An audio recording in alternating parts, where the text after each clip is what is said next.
एक आदमी धन की चाह कर रहा था। तो एक दिन राजा के महल से उसकी रानी का जो रत्न जटित हार था, उसमें लाल मणियां ऐसी थी कि बाज की दृष्टि पड़ी, पंजे में उठा के निकल गया और बहुत उड़ करके एक खजूर के पेड़ में टांग दिया जाके। चोंच मारी तो मांस था नहीं। अब राजा की रानी ने याचना की कि वो हमारे सुख का हेतु था। तो राजा ने घोषणा करा दी, जो शाम तक उसे ढूंढ के ले आएगा उसे मैं उसकी मनचाही वस्तु प्रदान कर दूंगा। तो वो आदमी कोई कहीं ढूंढ रहा है, कहीं खोज रहा है, वो नदी के किनारे लग गया और एक जगह गया तो उसे वही हार दिखाई दिया जैसा बताया गया था। कूद पड़ा, तो मिट्टी हाथ लगी, कुछ लगा नहीं, फिर बाहर निकला। फिर जब जल शांत हुआ, रज तो समय लगा ना, फिर देखा हार वहीं, फिर सीधे वहीं कूदा, फिर हार नहीं मिला।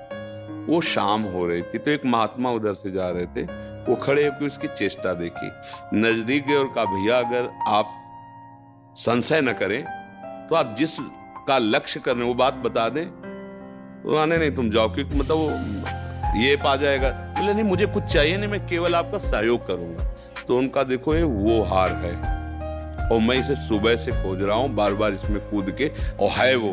तो उनका देखो भैया आप मूर्ख हो, अगर वहां होता तो सुबह से कूद रहे हो, हाथ कीचड़ लगा, हार मिल जाता।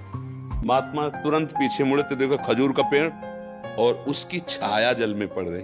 बोले हार वो ऊंचाई पर टंगा हुआ है, उसकी छाया, तुम जीवन भर कूदते रहो, वहां नहीं मिलेगा, हार वहां है। समझ गए? हमारी बुद्धि रूपी रानी सुख रूपी हार खो दिया है। अब वो मन से कह रही कि हार ले आओ, मैं तुम्हें सब सुख दे दूंगा।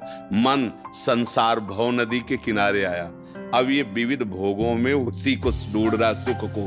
अब कोई महात्मा मिले बताए, इधर नहीं, इधर से हटो और इधर मुंह करो, ऊर्ध्वमूल, इधर देखो ऊंचे की तरफ, ये उसकी छाया है। प्रभु के सन्मुख हो, अभी सुख